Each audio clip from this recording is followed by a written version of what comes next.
దేవాలయం పోతే house arrest అంటారు. ఆయన పుణ్యాన, ఆ పెద్ద ఆయన పుణ్యాన్ని మీరు చల్లగా ఉన్నారు. మేమేమన్నా అంటానే మాకు అటు నుంచి పార్టీ ఆఫీస్ ఫోన్ వస్తుంది, ఏమప్ప మనం అట్లా చేయకూడదు తప్ప, ఇంకెట్లా చేయాలా?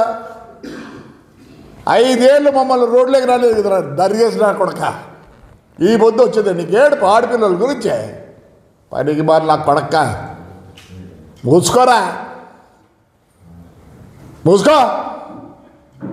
కొల్లు రవీంద్ర మీద మర్డర్ కేసు 302 అరే ఆ పిల్లోడు ఎట్టున్నాడు, మాట కూడా రాదు వానికి,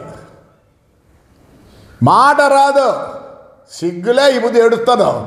ఆ రోజు పోయినాడు కూర్చున్నాడు వచ్చినాడు. నువ్వు దొంగతనం చేయలేకపోతే ఈరోజు సరెండర్గా మేమంతా అయినాం రే, చేయలేదు కాబట్టి అయినాం, మా దగ్గర ప్రూఫ్ ఉంది కాబట్టి అయినాం. అప్పుడే గవర్నమెంట్ అవన్నీ చూడలే. నువ్వు ఉన్నావు నా దాంట్లో కూడా A1 నువ్వు A1 ఒకవేళ మా వాళ్ళు ఒప్పుకోకపోతే ఎప్పుడో తిరిగి వచ్చి ఉతికి ఆరేస్తా, అట్లానే కచ్చ తీసుకుంటా. ఇవద్దు ఆడోళ్ళ పాప నీ భార్య ఒక్కదేనా పాపమ్మా, బ్యాటరీ లేని నా కొడుక నాకు తెలుసు నీకు బ్యాటరీ లేదని. ఎందుకు చెప్తున్నా అంటే నాకు తెలుసు కాబట్టి. మాట్లాడతావా? రక్తం చుక్కలేదురా నీ ముఖంలో. అప్పుడు పవన్ కళ్యాణ్ మాట్లాడరా ఇప్పుడు దమ్ముంటే. ఆడవాళ్ళ గురించి ఈ పొద్దు మాట్లాడద్దు, ఆ రోజే ఉండాల్సింది.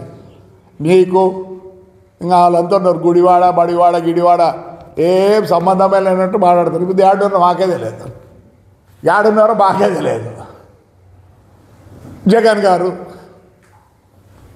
సార్ తెలుగుదేశం వాళ్ళకి చెప్తున్నా, రోడ్లేకి రాణిస్తారని. ఎందుకు రానియాలా? నేనైతే చెప్తాను కార్యకర్తలకు, no more bandh by YSR. ఏమి మనం కష్టపడలే, మనం అందరం కార్యకర్తలము. ఒక్కొరి మీద ఎన్ని కేసులు? ఎందుకు రాణిస్తున్నారు? ఎక్కడక్కడ భూములు చేయించుకుంటారు, అన్నీ చేయించుకుంటారు, నదులు చేయించుకుంటారు, అన్నీ. నేనైతే కార్యకర్తలు కోరుతాను, మన పెద్దవాళ్ళు చెప్పరు, వాళ్ళు ఏదో ఎందుకు చేయాలా అనే ఉద్దేశంతో క్వశ్చనే లేదు. నేను కార్యకర్తలనే అడుగుతాను, నో మోర్ బంద్స్ బై వైఎస్ఆర్. నేను తప్పు చెప్తాను ఉప్పు చెప్తాను, క్షమించు పెద్ద ఆయన మన సీఎం గారు క్షమించండి. మీరు ఇంకా పాతకాలం మంచి ఇప్పుడుంటే అదే. ఎంత అవస్థపడ్డారు సార్ అందరూ. No more bandh by YSR. కార్యకర్తలు చెప్తాను, ఇట్లా రోగుల్ని వదిలిపెట్టద్దండి, ఉతికి ఆరేయండి. ఏవే నీచంగా మాట్లాడుతారు అందరినీ, ఎప్పుడు ఇంట్లోంచి బయటకు వెళ్ళాల గురించి మాట్లాడుతారండి. ఈ అబ్బా ఈరోజు వచ్చిందిరా నీకు, మీ హిస్టరీ చెప్తే చాలా అందరూ ఇంట్లో మీ ఊర్లో అడుగు, ఎవరో విప్పారో చెప్తారు, చెప్పురా అడుగురా, ఇంకా చాలా చెప్పకుండా మానుకోరా. ఏడుపు మా ఇంట్లో ఆడలు, మా వాళ్ళు ఎట్టుకొచ్చి నా కొడుకులు, మా ఇంట్లో మా కోడళ్ళు, మా భార్య, నా కొడుకు, ఎంతమందిని రా శోభ పెట్టినావు మా ఇంట్లో. నేనుగా వదలరే నిన్ను పేరుని నానిగా, నేను ఆడొచ్చి కొడితే కూడా ఎవరు లేరు నీకు, నాకు తెలుసు. సిగ్గులా ఏడుస్తాను. ఆడేళ్ళు అండి, వీళ్ళంతా ఆడవాళ్ళు కాదు. పవన్ కళ్యాణ్ గారి వాళ్ళు భార్యలు ఆడవాళ్ళు కాదు. ఈ బుద్ధి వచ్చిందిరా నీకు, దరిద్రం నా కొడక్క, రక్తం చుక్కలేదురా నీకు. మానుకోరాలే పోయి సరెండర్ కాపో, నువ్వు చేయకపోతే. నేను చేయలేదు కాబట్టి సరెండర్ చేసిన ఎస్పీకే ఫోన్ చేసి నేను సరెండర్ అయినా, చేయని దానికి సఫర్ అయినా. నేను సఫర్ అయితే మాలే, నా కొడుకు సఫర్ అయినాడు, నా మనవరాలు అందరూ సఫర్ అయినారు. నీకు అసలు ఫ్యామిలీ ఉందరా?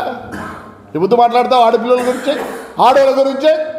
ఈ అబ్బాయి అక్కడ ఎన్ని ఓట్లు ఓడిపోయినావు నువ్వు తెలుసా నీకు? ఎన్ని ఓట్లతో ఓడిపోయినారా? 50,000 చిల్లరతో ఓడిపోయినావు. నువ్వేమన్నా బాగు చేసి ఇట్లా ఓడిపోతావా? ఇట్లా ఓడిపోతావురా? ఇది నీ ఓటర్లు, ఇది ఎన్ని పడినాయా 52,000 రా నీకు. నీ మెజారిటీ నువ్వు ఇప్పుడు మాట్లాడతారో బియ్యం అమ్ముకుంటే నా కొడక, బియ్యం అమ్ముకుంటేది ఇవన్నీ నీ భార్య పేరు పెడతానే బాధ వచ్చిందండి. ఇక ఇతరులు అంత ఆడవాళ్ళు కాదా, మీ వాళ్ళే ఫ్యామిలీని ఆడవాళ్ళ. మీరు ఆడవాళ్ళకు ఎంత నీచనా కొడుకులు అంటే చెప్పకూడదు. ఏందో నీ క్యారెక్టర్ ఉందా నీకు, నీ క్యారెక్టర్ ఉందరా నీకు? పైనకి మన కొడక మానుకో, నువ్వు చేయకపోతే పోయి సరోడరుగా 52,000తో రా, నువ్వు 52,000తో ఓడిపోయినవరా. ఆ పొద్దేమో హ్యాపీగా చేస్తారు, మేమేం భయపడలేదు. ఆ పొద్దుకు భయపడినా ఈ పొద్దు కూడా మేము న్యాయంగానే మాట్లాడతా. ఈసారికి నా కొడుకు ప్రెస్కి వచ్చి మాట్లాడినామనుకో ఈపులు విమానం మొత్తం నీకు. ఆ పొద్దేమో ఎగురుతుంది, ఆ పొద్దు కనపడలేదా నీకు ఆడవాళ్ళు? ఈ పొద్దే కనిపించినారా? నీ భార్య, అందరికి భార్యలు ఉంటారు, కానీ మీకన్నా ఏమైనా స్టెప్నీలు ఉంటాయేమో, ఈడ ఎవరికి స్టెప్నీలు లేవు.